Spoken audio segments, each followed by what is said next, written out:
अस्सलाम वालेकुम दोस्तों, हसनैन अली बात कर रहा हूँ। दोस्तों आज ये एक क्यू मोबाइल की डिवाइस आई है, Q mobile X700 pro light. तो ये इसमें मसला क्या है, ये हाफ शार्ट है। तो मैं आपको ये लगा के दिखाता हूँ पावर सप्लाई के ऊपर और ये रीडिंग क्या ले रहा है। तो पहले मैंने 2-3 वीडियोस अपलोड की थी, उसके अंदर आपको मैंने बताया था कि डेड मोबाइल रिकवर करने में रीडिंग का बहुत अहम रोल है। ठीक है, तो रीडिंग्स के ऊपर आप फोकस करेंगे और आप मोबाइल को रिपेयर कर सकते हैं, नहीं तो उसके बगैर आप डायग्नोज करना फॉल्ट आपके लिए बहुत मुश्किल है। ये मैंने पावर सप्लाई के साथ इसको कनेक्ट किया और यहाँ पे देखेंगे पावर सप्लाई के ऊपर ये 1 मिली एम्पेयर ऑटोमेटिक ले रहा है। तो अभी मैं पावर बटन प्रेस करूँगा, फिर आपको बता दूँगा। अभी पावर बटन मैं प्रेस करने लगा हूँ, ये पावर बटन मैंने प्रेस कर दिया।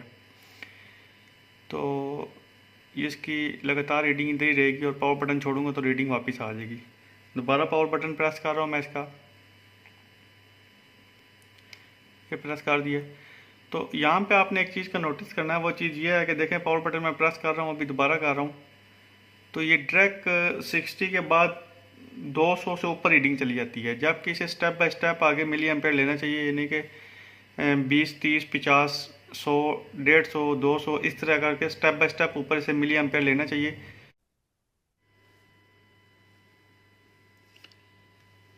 तो दोस्तों अभी मोबाइल का बोर्ड हम बाहर निकाल चुके हैं। तो इसके अंदर अगर आप देखेंगे तो यहाँ पे इसकी पावर ऐसी है। तो इसकी रीडिंग मैं आपको लेके बताता हूँ, ठीक है।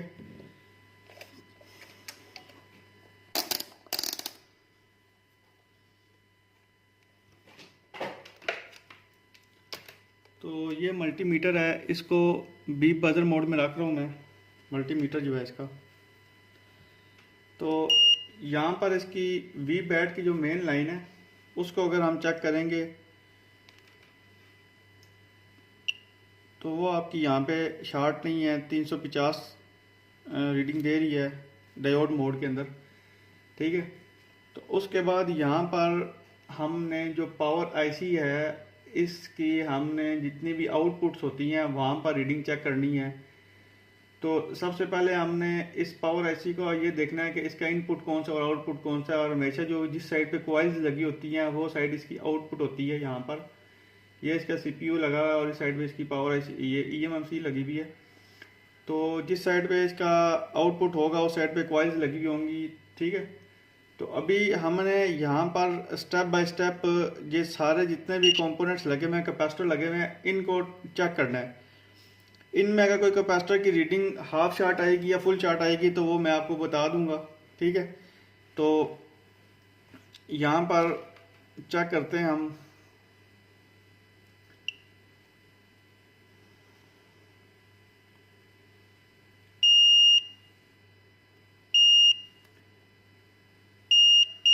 तो ये कैपेसिटर है, इसकी ये दोनों साइड से शार्ट है। ये वाला कैपेसिटर, एक छोटा कैपेसिटर हमें मिल गया है। जो कैपेसिटर दोनों तरफ से शार्ट है वो कैपेसिटर ये वाला है। अगर मैंने अभी जो प्लस प्रोब है वो उससे कैपेसिटर के ऊपर चेक कर रहा हूँ और माइनस में ग्राउंड कर रहा हूँ। तो अगर अभी मैं प्लस को ग्राउंड करता हूँ, मल्टीमीटर की जो प्रोब है प्लस वाली उसको अगर मैं ग्राउंड करता हूँ और माइनस को जो है इधर कैपेसिटर के ऊपर रखता हूँ, तो अभी भी ये कैपेसिटर दोनों साइड से शॉर्ट दे रहा है, ठीक है, बीप दे रहा है। एक कैपेसिटर हमें शॉर्ट मिल गया।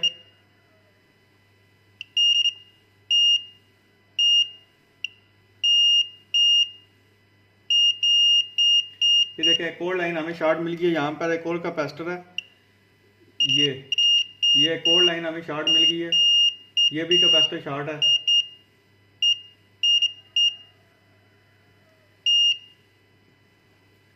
अब ये जो कैपेसिटर हमें शॉर्ट मिल रहे हैं, ठीक है, तो ये कैपेसिटर उसका पैरेलल कैपेसिटर है या नहीं है, इस चीज़ का अभी हमें कंफर्म नहीं हो रहा क्योंकि हमारे पास इस मोबाइल की डायग्राम नहीं है।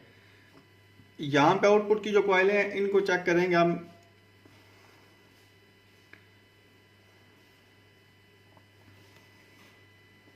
तो यहाँ पे रीडिंग आ रही है हमें आउटपुट के ऊपर, और एक ये दरमियान वाली जो कॉइल है ये वाली, ये हमें बीप दे रही है।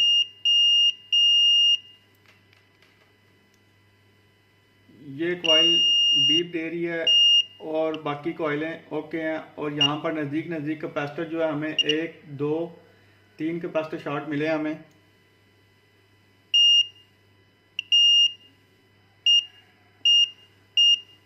तो बस पावर आईसी के पास ही हमें शॉर्टिंग मिली है, यहाँ पे और कोई कैपेसिटर तो हमें शॉर्ट मिला नहीं है अभी तक।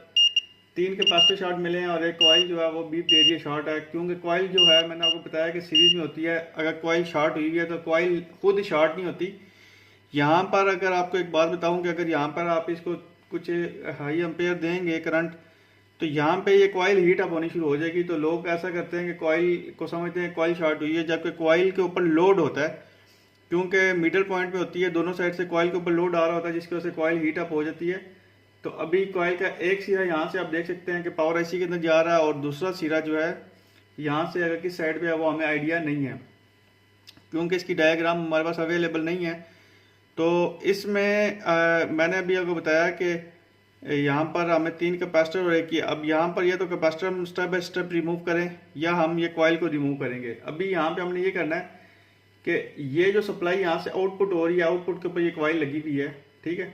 तो इसके यहाँ पे पावर ऐसी शॉर्ट है इसकी, ठीक है, या एक कॉइल जिस जगह को ये यहाँ का जो वोल्टेज है करंट सप्लाई कर रही है वो आपकी कोई भी आगे प्रोसेसर हो सकता है, सीपीयू जो है, ईएमएमसी हो सकती है, सिग्नल सेक्शन हो सकता है, किसी जगह पे भी ये सप्लाई जा रही है वहाँ पे शॉर्टिंग है या फिर ये पावर ऐसी शॉर्ट है। तो डायरेक्ट हमें कोई आईसी रिमूव किए बगैर पहले शॉर्टिंग ट्रेस करनी होती है। अगर डायरेक्ट आप आईसी उतार देंगे तो आईसी अगर आपकी ख़राब नहीं होगी, शॉर्टिंग किसी और जगह पे होगी, फिर आईसी आपको दोबारा से रिबॉल करनी पड़ेगी। तो आईसी उतारे बगैर जो है हम किस तरीके से चेक करेंगे कि शॉर्टिंग आईसी में है या और किसी जगह पे है। तो हम ऐसा करेंगे, इस कॉइल, ये जो कॉइल है, इस कॉइल को रिमूव कर देंगे यहाँ से। रिमूव करने की वजह भी मैं आपको बताऊंगा।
तो अभी आप देख सकते हैं जिस साइड पे फ्लक्स लगाई थी वो साइड हमारी मेल्ट हो चुकी है और बाकी दूसरी साइडें मेल्ट नहीं हुई। और जिस जगह पे हमने फ्लक्स नहीं लगाई थी वो देखें कि वो वाली साइड मेल्ट नहीं हुई, और जिस साइड पे फ्लक्स थी वो जगह मेल्ट हो गई है। तो फ्लक्स लगाने का ये फ़ायदा होता है हमें कि मेल्ट भी जल्दी हो जाती है सोल्डिंग।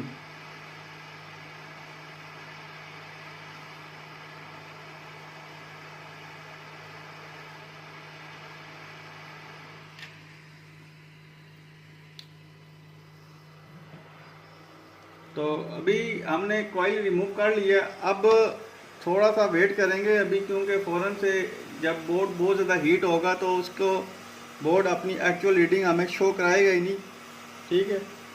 तो इलेक्ट्रॉन का जो फ्लो है वो काफ़ी तेज़ हो जाता है, तो इसकी वजह से अपनी रीडिंग प्रॉपर शो नहीं कराता।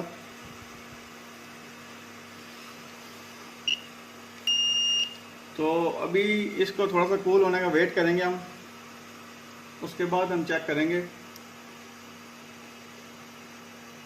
तो इस साइड पे आप देखेंगे यहाँ पे रीडिंग आ गई है, जो हमारी पावर आईसी वाली साइड थी उस साइड पे रीडिंग आ गई है, और ये दूसरी साइड अभी भी शॉर्ट दे रहा है। यहाँ पर हमें कॉइल उतारने से ये फ़ायदा हो गया है, हमें ये पता चल गया है कि यहाँ पर कॉइल के इस साइड वाली जो साइड है यहाँ पे शॉर्टिंग है, ये साइड जहाँ पे जा रही है उस चीज़ का हमें आइडिया नहीं है। लाइन जाती नज़र आती तो हमें पता चल जाता। तो आगे मजीद ट्रेसिंग आपने क्या करनी है। और यहाँ पे कैपेसिटर जो हमारे शॉर्ट थे उनको भी देख लेते हैं कि वो उनकी क्या स्टेटस है अभी। ये कैपेसिटर शॉर्ट है, ये भी शॉर्ट है, ये भी शॉर्ट है, ये भी शॉर्ट है, और ये लाइन जो है ये आपकी सीपीयू में से आ रही है।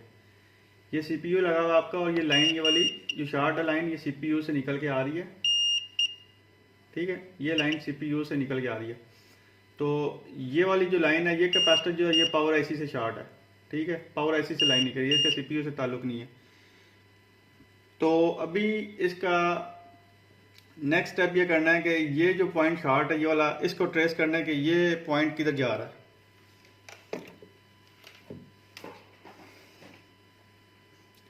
तो यहाँ पर हम एक वायर अटैच कर लेंगे, उसके बाद हम इसके अंदर हाई करंट देंगे।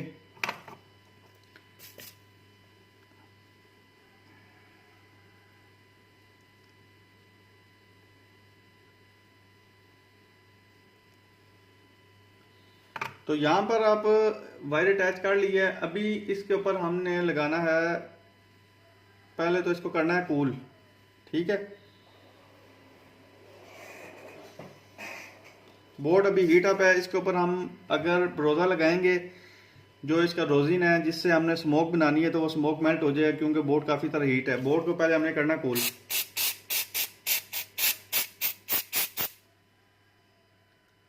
तो बोर्ड के ऊपर मैंने कूलिंग स्प्रे लगा दी है। जो मैं स्प्रे कूलिंग यूज़ कर रहा हूँ ये रिलाइफ का स्प्रे है।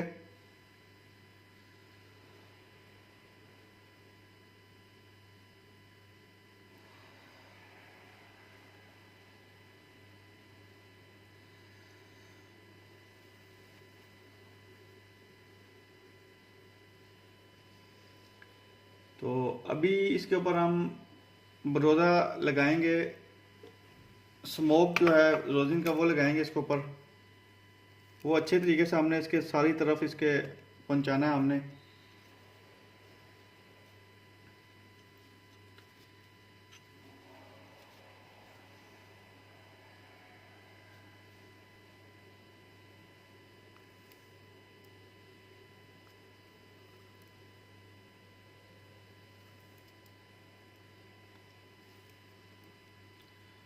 क्योंकि फ्रीज़र स्प्रे होता है वो थोड़ा जल्दी मेल्ट हो जाता है, इसलिए हम रोजिन इस्तेमाल कर रहे हैं। ये जब तक हीट ना लगे ये मेल्ट नहीं होता।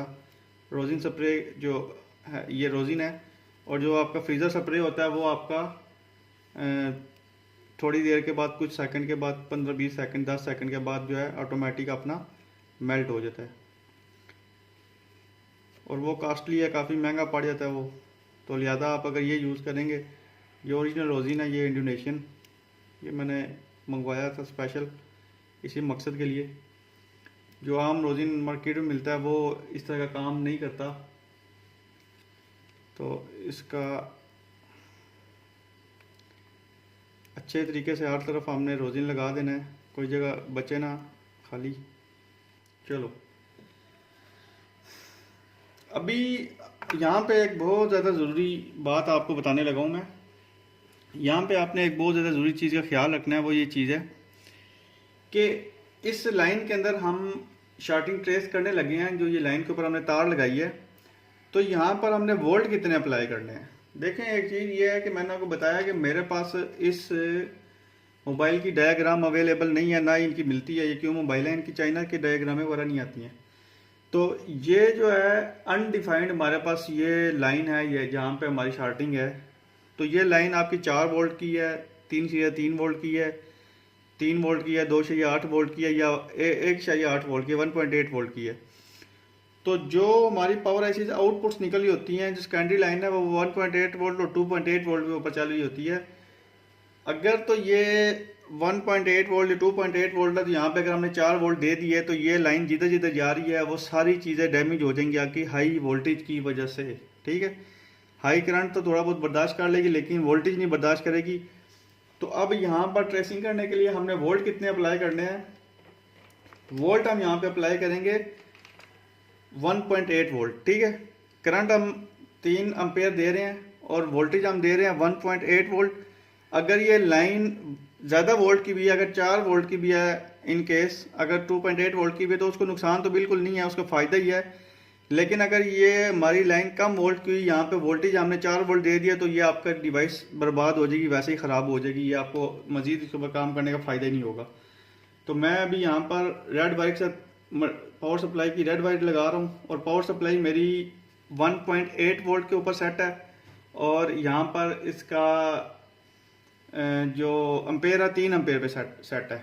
तो यहाँ पे अभी मैं हम तीन चीज़ों को बीच में लेकर आते हैं, क्योंकि ये लाइनें यहाँ पर कैपेसिटर की लाइनें भी हैं, वो सीपीयू की है, यहाँ पे पावर आईसी की लाइनें हैं। तो मैं अभी यहाँ पर मैंने ये तार लगा लिया इधर इसके साथ, और यहाँ पर अभी मैं वोल्टेज देने लगा हूँ इसको 1.8 वोल्ट के साथ 3 एम्पेयर देने लगा हूँ। ठीक है, इंजेक्ट करने लगा हूँ इसके अंदर। तो यहाँ पर देख सकते हैं आपके सीपीयू जो है हमारा वो मेल्ट हुआ है। तो थोड़ा सा रोजिन दोबारा लगा लेते हैं हम।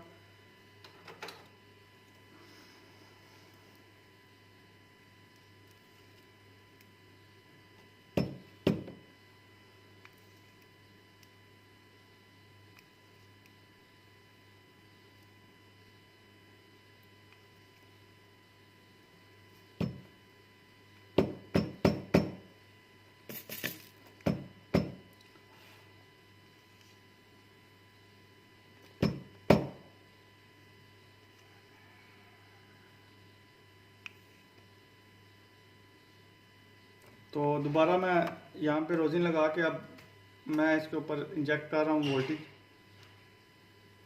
तो ये देखें यहाँ पे हमारा सीपीयू मेल्ट हो रहा है। तो फिलहाल जो हम पहला स्टेप लेंगे वो सीपीयू को यहाँ से रिमूव कर देंगे हम। ठीक है, एक चीज़, पावर आईसी की तरफ से कोई हीटिंग नहीं मिली अभी तक हमें, ना ही वो कैपेसिटर कोई हमारा हीट हुआ है, डायरेक्ट सीपीयू हीट हो रहा है। तो पहला स्टेप ये है कि हम सीपीयू को उतार के फिर आगे उन कैपेसिटर को देखेंगे कि वो शॉर्टिंग वहाँ पे रिमूव हुई है या नहीं हुई।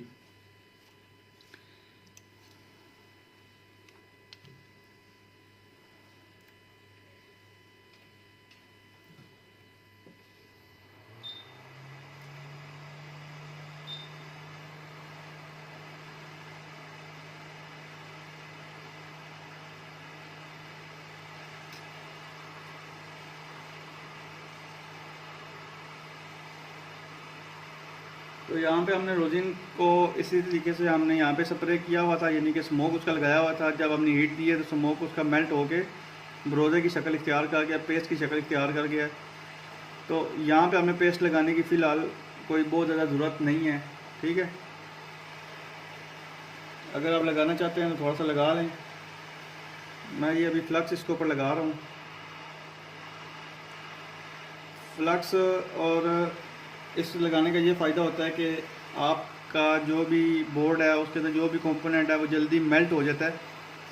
अभी जब मैं इसकी कॉइल रिमूव कर रहा था तो आपने ये चीज़ नोटिस की थी कि कॉइल रिमूव करते वक्त कॉइल की जिस साइड पे फ्लक्स लगी थी वो साइड हमारी सबसे पहले मेल्ट हो गई थी, और जिस साइड पे फ्लक्स नहीं लगी हुई थी वो साइड हमारी मेल्ट बहुत देर बाद हुई थी।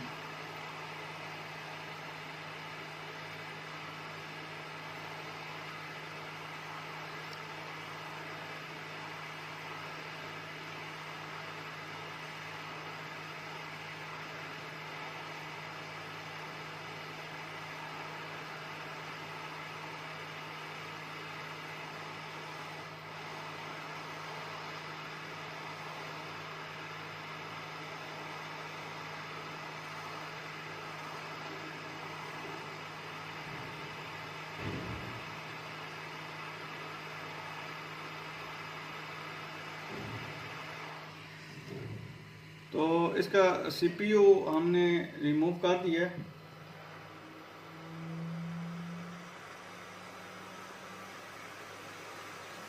सीपीयू रिमूव करने के बाद हम वापस बोर्ड को सीधा करेंगे और जो लाइन हमारी शॉर्ट थी उस लाइन को चेक करेंगे।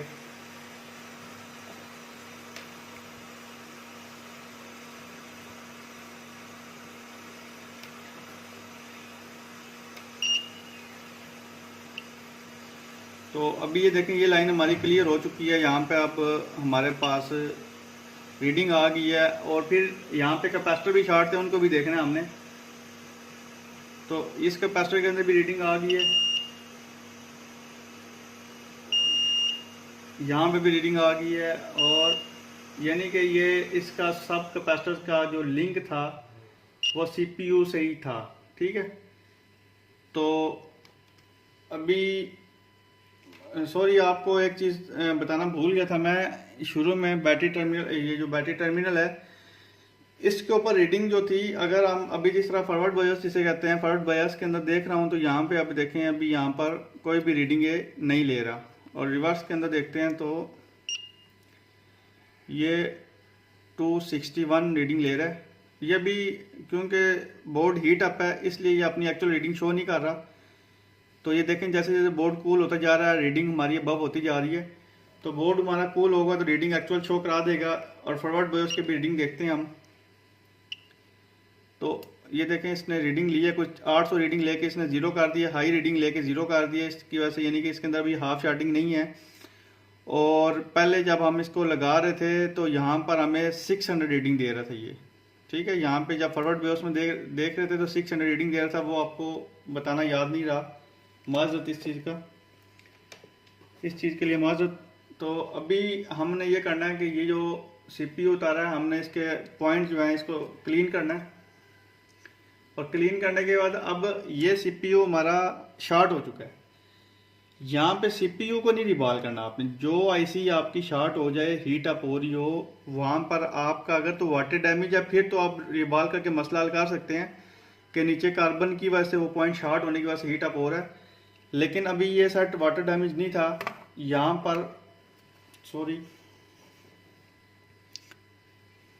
ये सेट वाटर डैमेज नहीं था, तो यहाँ पर आप CPU रिबॉल करके लगाएंगे तो कोई आपका मसला हल नहीं होगा, क्योंकि CPU इसका शॉर्ट है। तो यहाँ पे आपको CPU रिप्लेस करना पड़ेगा, रिबॉल नहीं करना।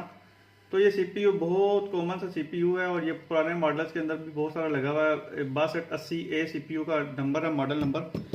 तो ये आपको बहुत सारे मॉडलों में मिल जाएगा इजीली।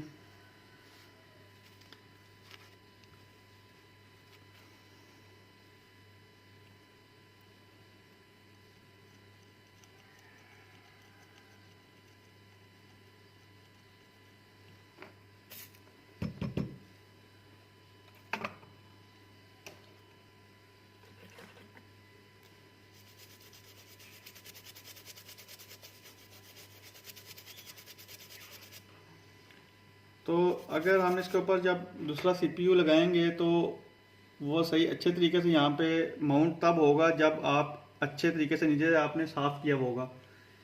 अच्छे तरीके से साफ़ करने के लिए आपको सोल्डिंग विक का यूज़ करना है, और कोशिश करना है अच्छी वाली विक आपने यूज़ करनी है, लोकल विक यूज़ नहीं करनी। एंड्रॉयड बोर्ड के ऊपर खासकर आपने अच्छी वाली ओरिजिनल विक यूज़ करनी होती है।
तो सीपीयू का जो जितनी भी जगह थी वो हमने अच्छे तरीके से इसकी क्लीन कर ली है।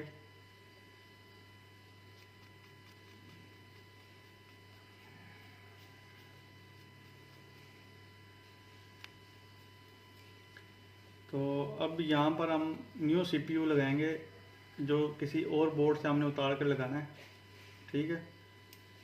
तो उसको माउंट करना है यहाँ पर हमने।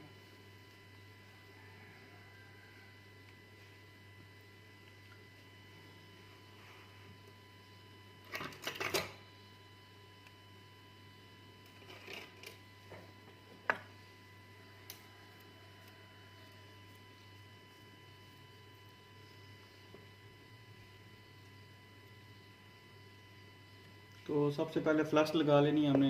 बेस के जो बेस होती है यहाँ पे, अगर आप सारी जगह पे फ्लक्स लगा लेंगे अच्छे तरीके से, उसका फ़ायदा ये होगा कि सीपीयू आपका अपनी जगह पे ऑटोमेटिक बैठेगा, ठीक है। अगर आप फ्लक्स किसी जगह पे लगाएंगे किसी जगह पे नहीं लगाएंगे तो आपका जो सीपीयू है वो आपका गलत जगह माउंट हो जाएगा, फिर आपको सीपीयू दोबारा उतार के रिबाल करना पड़ेगा। तो इसलिए आपने जब फ्लक्स लगानी है तो बड़े एहतियात से आपने हर तरफ फ्लक्स अपनी लगा लेनी है।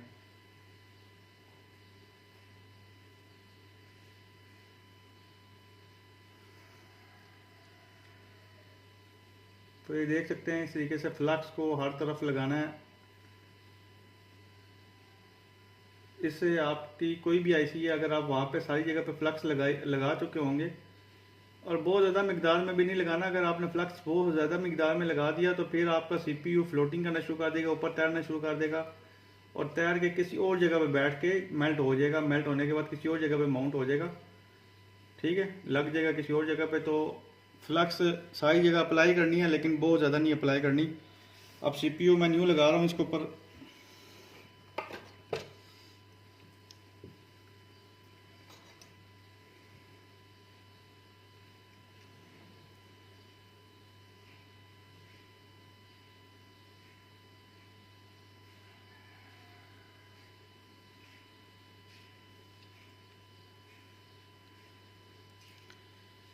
तो न्यू सीपीयू मैंने इसके ऊपर रख दिया अभी।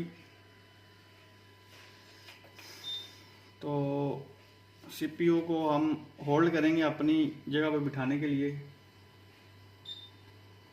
6580A सीपीयू का नंबर है, और इसको अब हीट कर रहे हैं हम।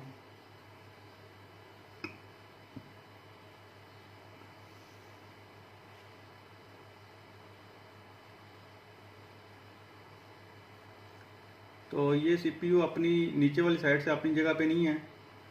तो मैंने जैसे कि आपको बताया था कि जब आप फ्लक्स बराबर लगाएंगे तो ये ऑटोमेटिक अपनी जगह पे बैठ जाएगा, ठीक है, अपनी जगह खुद ये सिलेक्ट कर लेगा।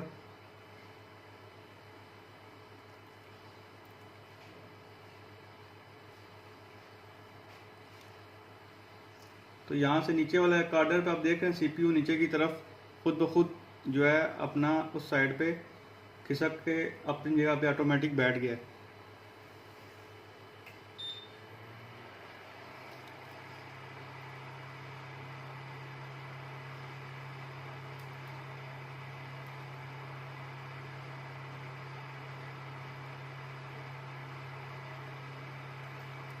तो यहाँ पर आप देख रहे होंगे कि मैंने अभी यहाँ पर जो EMMC है उसको कवर नहीं किया, और इसको मैंने हीट प्रोटेक्शन टेप भी यूज़ नहीं की। तो दोस्तों ये जो EMMC है हमारी नॉन पेस्टेड है। नॉन पेस्टेड की वजह से यहाँ पर हमें कोई मसला दरपेश नहीं आएगा, और अगर ये EMMC के पॉइंट भी दरमियान में होते हैं वहाँ तक हमारी हीट नहीं जा रही, इसलिए EMMC हमारी मेल्ट नहीं हो रही, ठीक है। अगर हमारी EMMC पेस्टेड होती तो फिर तो हमें 100% इसकी प्रोटेक्शन के लिए प्रोटेक्शन टेप भी यूज़ करनी थी, और इसके साथ ऊपर प्रोटेक्शन के लिए हमें कोई कवर भी यूज़ करना था इस EMMC की, ठीक है। तो नॉन पेस्टिड हो तो उसका इतना मसला नहीं होता, पेस्टिड का मसला होता है। तो थोड़ा सा इसको हम मिलाएंगे अपनी जगह से। तो इस कोने से थोड़ा सा हिलाना, फिर दूसरे कोने से भी आपने या दरमियान से थोड़ा सा हिला दें। तो ये हिलाने से ये होगा कि ये ऑटोमेटिक अपनी जगह पे बबल इसके सारे स्मूथ हो जाएंगे, ठीक है। तो सीपीयू हमने माउंट कर लिया। अब सीपीयू माउंट करने के बाद फ़ौरन से मोबाइल को अपने पावर नहीं देनी होती, वोल्टेज नहीं देना होता, नहीं तो गर्म होने की वजह से ज़्यादा जो है वो नुकसान होता है। सॉरी, अभी यहाँ पर हमें कॉइल भी लगानी है। चलें, कॉइल अभी उतरी हुई है, थोड़ा सा हीट कम हो जाए तो उसके बाद हमने यहाँ पर इसका स्टेटस भी देखना है कि यहाँ पर अब शॉर्टिंग तो नहीं आ रही, क्योंकि सीपीयू भी हमने पुराने बोर्ड से उतारा है, तो वो बोर्ड भी हमारा ओके है या नहीं है उसका भी हमें कंफर्म नहीं था। स्क्रैप में से उठाया बोर्ड हमने वो। मोबाइल हमारा कूल करने के लिए फिर दोबारा हम कूलिंग स्प्रे यूज़ कर लेते हैं इसके ऊपर।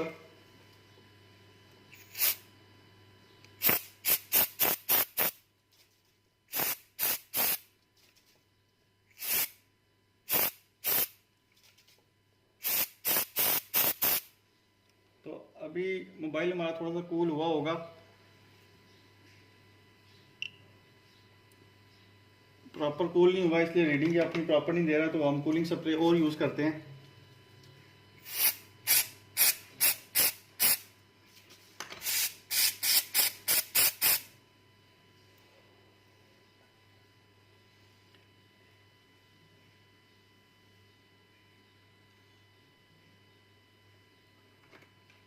अब इसकी रीडिंग लेते हैं यहाँ पर। कॉइल लगाने से पहले रीडिंग हम ले लेंगे। देखिए रीडिंग हमारी नॉर्मल आ गई है, ये रीडिंग हमारी 250 से ऊपर रीडिंग आ गई है, क्योंकि 250 से नीचे हाफ शॉर्टिंग रीडिंग होती है।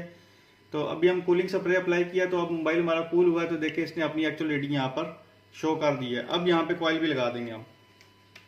और ये कूलिंग स्प्रे अगर आप पूछ रहे हैं तो ये कूलिंग स्प्रे मेरे ख्याल में मार्केट में अवेलेबल नहीं है। अगर आपको इसकी ज़रूरत है तो आपको ये मुझसे परचेज़ करना पड़ेगा, ठीक है। और ये रिलाइफ ब्रांड का है, कंपनी का नाम है रिलाइफ।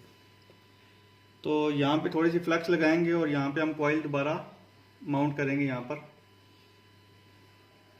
जो हमने कॉइल उतारी थी।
तो अभी इसको दोबारा जो है थोड़ा सा कूल होने के लिए स्प्रे दोबारा कर रहा हूँ मैं, ताकि वीडियो बहुत ज़्यादा लेंथी बन गई है।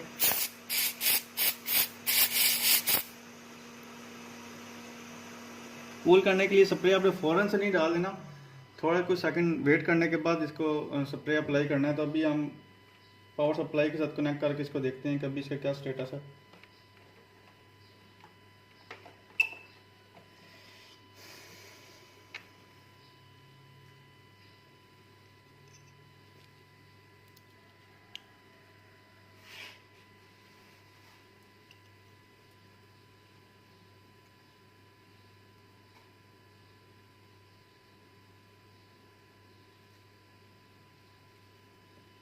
तो मोबाइल हमारे ने ऑन होने की रीडिंग ले ली है पावर सप्लाई के ऊपर। तो इसको इसका जो एलसीडी है उसके अंदर रख के हम चेक करेंगे।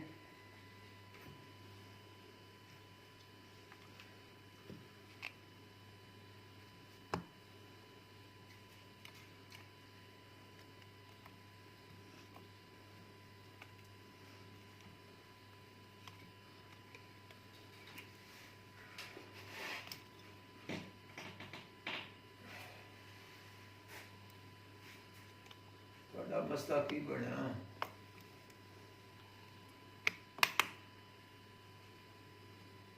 कुछ कम हो गया कि नहीं?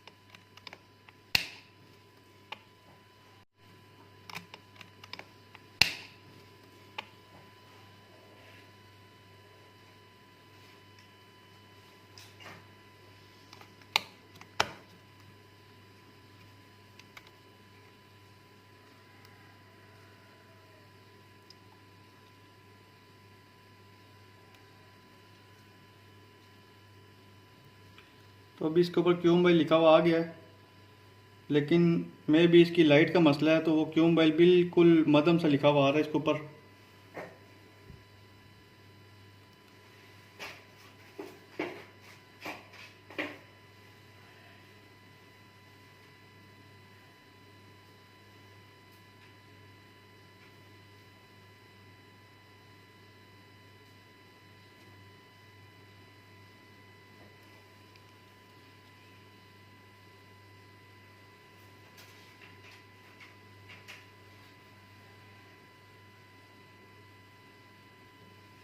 डिवाइस हमारी ऑन तो हो चुकी है, लेकिन अभी शायद इसके अंदर लाइट का भी मसला आ रहा है।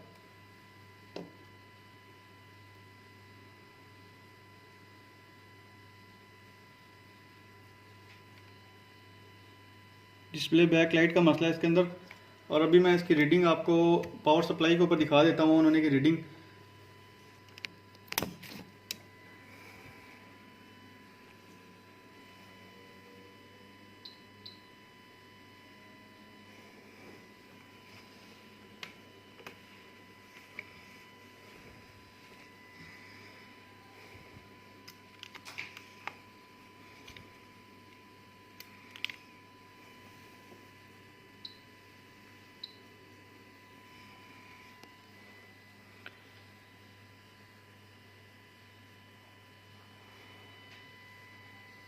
तो अभी मैं पावर बटन इसका प्रेस करने लगा हूँ, तो ये पावर बटन प्रेस कर दिया मैंने। तो ये देखें अभी डिवाइस ने बूट किया है किस तरीके से, डायरेक्ट 300 पे नहीं गया ये।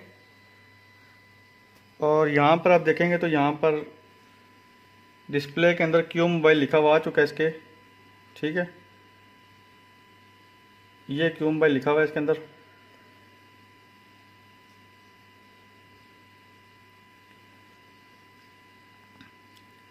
तो डिवाइस अभी फर्स्ट लोगो पे हैंग है, तो ये लोगो से आगे जाता है या नहीं जाता वो तो हम चेक करेंगे बाद में। डिवाइस अभी फर्स्ट लोगो पे हैंग है, ठीक है। तो ये लोगो से आगे जाता है या नहीं जाता है वो हम बैटरी के साथ चेक करेंगे इसको प्रॉपर, ठीक है। और पहले इसका लाइट सेक्शन हम रिपेयर करेंगे। तो लाइट सेक्शन इसका ख़राब है, लाइट के ऊपर अलग से मैं एक वीडियो बनाऊंगा, और वीडियो बनाने के बाद वो वीडियो अलग से अपलोड करूंगा और ये वाली वीडियो अलग से अपलोड करूंगा कि ये लाइट मध्यम आ रही है और मध्यम आने की क्या वजह हो सकती है। बहुत गौर से देखो तो ये लाइट इसकी नज़र आती है।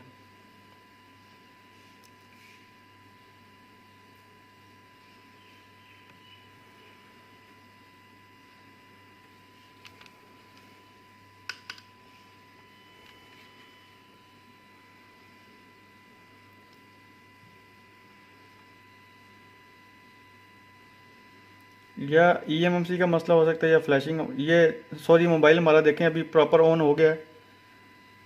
यहाँ पे देखें टाइम लिखा हुआ आया है, ऊपर ये बैटरी का भी निशान आया हुआ है, ठीक है। और ये देखें टच भी हमारा चल रहा है, ये इसके ऊपर पासवर्ड लगा हुआ है, पासवर्ड सामने आ गया इसके। तो एक दफ़ा मैं इसका डिस्प्ले रिपेयर करके भी मैं आपको लाइट रिपेयर करके भी इसी वीडियो के साथ ऐड कर दूंगा। और बाकी यह है कि इसको लाइट सेक्शन के ऊपर जो काम करना है वो मैं अलग से वीडियो अपलोड करूंगा।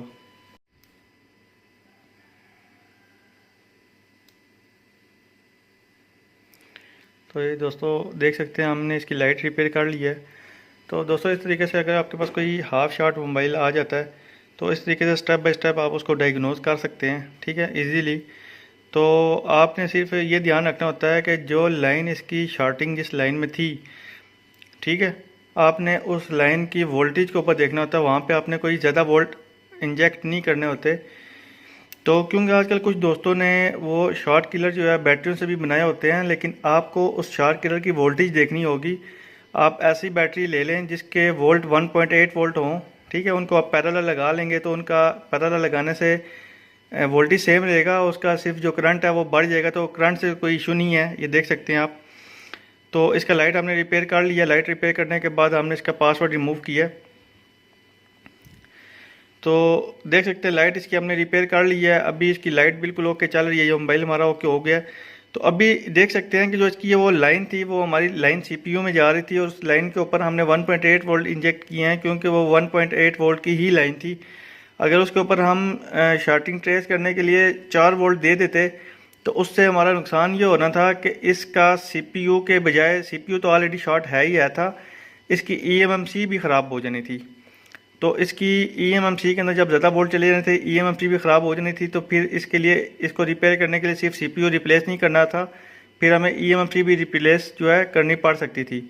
तो कहने का मकसद ये है कि जब आपने यहाँ पे शार्टिंग वगैरह हाफ शार्टिंग या फुल शार्टिंग कोई भी शार्टिंग ट्रेस करनी है तो उस लाइन की वोल्टेज के ऊपर ख्याल रखना है आपने कि कितने वोल्ट की लाइन के ऊपर आप काम कर रहे हैं, ठीक है। अगर वो लाइन आपको कंफर्म नहीं है कि कितने वोल्ट की लाइन है तो आप वहाँ पर अपने अंदाजे के मुताबिक 1.8 वोल्ट से ज़्यादा वोल्टेज इंजेक्ट ना करें। 1.8 वोल्ट के साथ एम्पेयर 3 भी दे सकते हैं, 5 भी दे सकते हैं, और एम्पेयर 5 से ज़्यादा भी एम्पेयर आप 6, 7, 8, 10 एम्पेयर भी दे सकते हैं, कोई इशू नहीं है, लेकिन वोल्टेज आप ज़्यादा नहीं दे सकते। ठीक है दोस्तों, आज की यही वीडियो थी। तो अगर आपको पसंद आए तो आपने लाइक भी करनी है और वीडियो को कमेंट भी करना है और शेयर भी करनी है वीडियो, ठीक है दोस्तों। तो चैनल भी आपने लाजमी सब्सक्राइब कर ले। तो दोस्तों अभी वीडियो आपने पूरी देख ली है, तो इसके बाद लाइट सेक्शन के ऊपर वीडियो पार्ट 2 में अपलोड करूँगा। तो उसके अंदर मैं स्विचिंग का कॉन्सेप्ट जो है, स्विचिंग क्या होती है वो मैं इसके अंदर बताऊंगा। तो आपने इसके बाद के जो वीडियो जिसके अंदर मैंने लाइट रिपेयर की है वो इसके अंदर ऐड नहीं कर रहा, वीडियो काफ़ी लेंथी हो गई है, वो अलग से वीडियो ऐड कर रहा हूँ, तो वो आपने वीडियो लाजमी पूरी देखनी है। ठीक है दोस्तों, अल्लाह हाफिज़।